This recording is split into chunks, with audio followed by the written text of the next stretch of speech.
What's this airplane called? It's called it's made by Just Aircraft. It's called the Highlander. Now, how did you get involved with the Just people? Well, a number of years ago, we were at Oshkosh, and we stumbled upon this airplane and the company that makes it, and just fell in love with the aircraft. Now, what is it about this particular aircraft that stands out, or beckons you to, hey, I got to get one of those? Well, it looks beautiful to start off with. And I looked at the specs on it. It flies. It has wonderful characteristics in terms of flight speed and stall speed and ability to carry lots and lots of baggage. The wings fold up and whatnot. Now, did you build this airplane, or did you buy it from the factory ready to fly? We built this aircraft. This was our first Highlander that we built. And how long did it take you to get it so it's in the condition it's in now? Well, it took probably around 800 to 1,000 hours, our first one, and which worked out to about 8 months or so. Now, have you built airplanes before?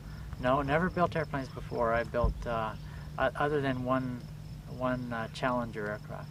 The Challenger, was it this fabric, or did it have the pull-on wings? It's fabric as well, too. So that's the only experience that we've had in building. So it's not something then that is really technical, that you'd have to have a lot of knowledge and experience in order to do? Because I mean, this airplane the finish on it is just gorgeous. Well, we took our time building it and researched and found out the best ways to be able to cover, and took some lessons. We also went down to the factory and we learned some of the building techniques there too. Now, the factory, have they been good people to deal with? Excellent people. A whole lot of support from them, both from Troy, Jack, and Harry. They all gave us tremendous support. Now, when you go to build one of these airplanes, what kind of manuals, what kind of directions do they give you to finish it off? Well, they supply the building manual as well as a CD, lots of pictures, and lots of support from the factory, as I said. Now, what are you doing with the airplane now that you've got it finished? Well, we use the aircraft as demo because now we have a dealership for Highlander in Canada. We are the sole distributor for Just Aircraft in Canada, and are currently setting up a number of dealerships across Canada. Now, are you also running a flight school here as well? We don't run a flight school per se, except that we will teach you on your own aircraft. Christine and myself are both instructors, and we can teach people. We don't teach on our own airplanes because the insurance is prohibitively expensive. So if somebody wants to learn how to fly, they have to own their own airplane. Now, you mentioned Christine. This is the young lady that I've got sitting just over your shoulder. How did she get involved in this then? Christine? Oh, it's Jim. It's all his fault. He's gotten me into so many things, and I'm the type of person that I can't be a backseat passenger type of person. I enjoy doing things myself. Maybe you can call that a little bit of a control issue, but that's the way I am, and it's all his fault. He got me involved in airplanes. Because we don't see a lot of women involved in aviation. I mean, it's about 3% of the force or the people that are involved in aviation are women. So you're very unique, especially as an instructor. I only know 3 other instructors across Canada that are women. Oh, I just love it. I can't say it. He's a great encouragement and very supportive in what I want to do. Now, did you get involved in the building of this airplane too? Absolutely. I have a girl that works for me, and she really got involved with the fabric, and she just loves doing the fabric on these airplanes. Exactly. That's my forte, is doing the fabric and the upholstery, and I also do all the bookwork. Now, Jim, you mentioned that you're the distributor for Canada now for the Just Aircraft line of aircraft. How many of these aircraft are now flying in Canada? The total number of aircraft flying in Canada at this point in time, I'm not absolutely sure, but my guess would be around 20 to 25 of them are flying in Canada. We have sold at least 12 of those kits, have built 6 Highlanders, and as I said, we're in the process of setting up a dealership for all across Canada, one in BC, one out in the Midwest, and one down in the Maritime provinces and one in Quebec. Now, what would, say someone were interested in getting into something like this, what would be some of the requirements for someone to get involved? For someone to be a dealer, they would have to own their own Highlander as a demonstrator aircraft, be able to fly and demonstrate the performance characteristics of the airplane. So if someone wanted to get involved in a dealership, and they were to come in and fly your airplane and decide today they wanted to do that, how long would it take for them to actually get an airplane delivered to them? Well, if somebody wanted an airplane and they're real keen on getting one, we can get it to their doorstep in about 4.5 weeks. And that's how long it will take. And then it usually takes between, if it's your first airplane, it'll take at least 8 months to a year to build it. Now, can you give them any type of an assistance? Say they were needing assistance in building. Do you offer that as well? Yeah, yes, we have, and we have been doing that with some of our builders right now. They either call us and do it over the phone, or we actually go to their place and help them put together different components of the aircraft. So, how are you offering this airplane to the Canadian public then?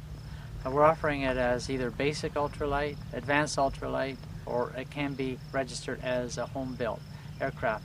All these three categories we can help with the builder to establish. As an advanced ultralight aircraft, it has to be inspected, and we are authorized by Transport Canada to inspect these aircraft such that they're built according to the factory standards. You've got instruments from one end to the other in this old girl. Well, actually, this instrument panel is a basic instrument panel containing basic engine instruments, aircraft instruments, and push buttons for various functions. Now, you're using a center-mounted throttle on this? Yes, so here's the throttle, and we have a choke. We don't have carburetor heat, but we have a choke, and we have a throttle. Okay. And it's the Werner style that you just turn and you can adjust it to wherever you want? Some do have it. This one we don't have. We have the standard style. Okay. And I see you've got dual sticks. Yes. There's 2 sticks. This is for ailerons, an elevator, and we have sticks on both sides, and in the center-mounted flap control, and we have our trim control in between, just behind the flaps. And what are those 2 pedals that are up on top of the rudder pedals? Oh, we've got toe brakes on all the rudder pedals, so it makes it really nice nice handling qualities. And I noticed there's a little box down underneath the dash there. Is that a heater for winter operation?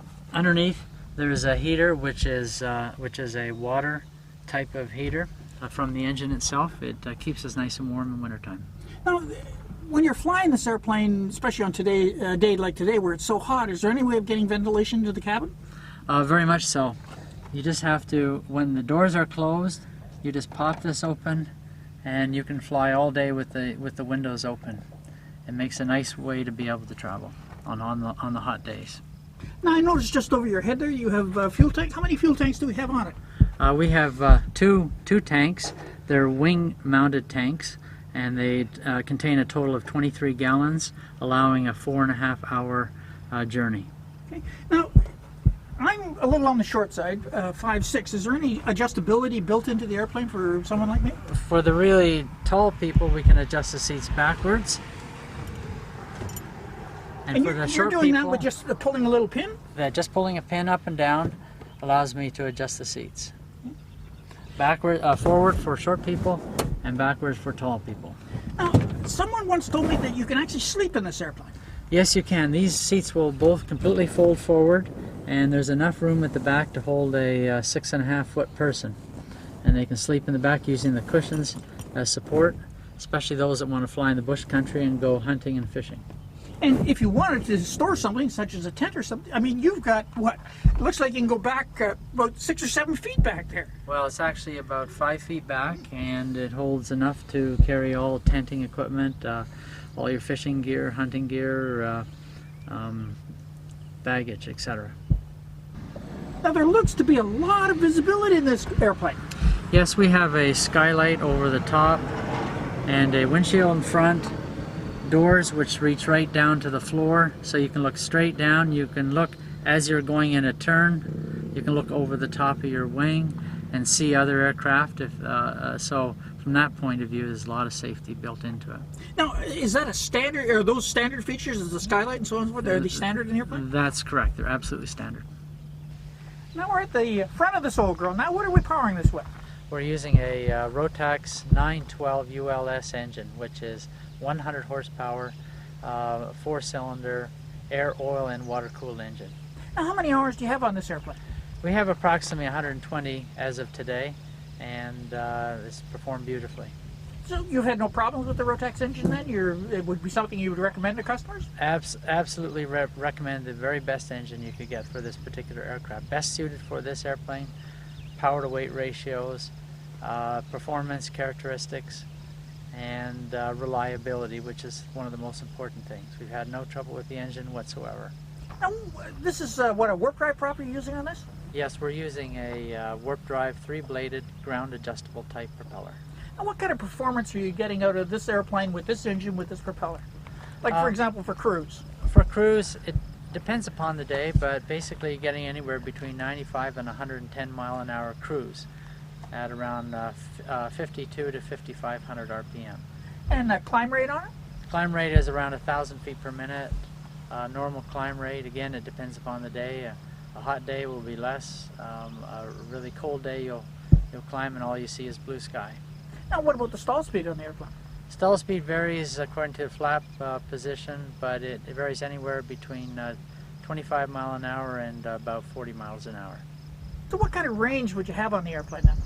Well, the tanks hold 23 gallons of fuel and a rate of about 4 to 4.25 gallons per hour. We get about 4 to 450 miles and about 4 hours duration of flying.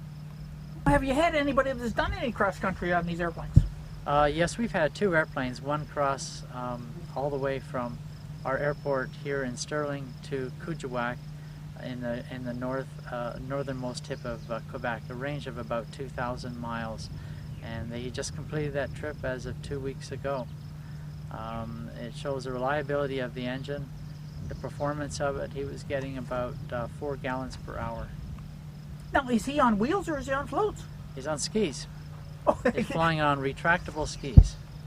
Now, I imagine that this airplane, would make a good float plane with the kind of power and the performance it's got on land. Yeah, there's a couple of customers we know have floats on their airplane, and they just love the airplane, love the performance on floats. It takes off at about 5 to 6 seconds off water, which is very fast. And one of the other things I understand is you have a unique folding wing system on this so that someone can actually store it in, say, a one-car garage or something like that. Yes, this airplane both wings will completely fold backwards, allowing it to be stored in a single-car garage. The width of the aircraft is 8 feet. The height is, I think, around 7 feet. And so it'll fit into a single-car garage easily. So how many of these aircraft are actually out and flying now? Well, we believe that there are approximately 15 in Canada, and there are about 150 in the United States flying at this time. And how long have they been flying now? We believe they've rolled them off the assembly line at the factory in South Carolina for the last 15 years. So this is not a new factory, a new company that you're dealing with then? No, that's correct. So if somebody wanted to get in touch with you to maybe set up a dealership or get a test flight on one of your airplanes, what's the easiest way to do that? Well, the easiest way is to give us a call at our number, which is 613-395-1714 in Stirling, and we can set that up. The other way is to email us. It's on our website. Take a look at our website, which is www.stirlingultralights.com. And you will be able to see our information as to how to get a hold of us, plus some pictures of our airplanes. Thank you very much for your time. Okay. Thank you.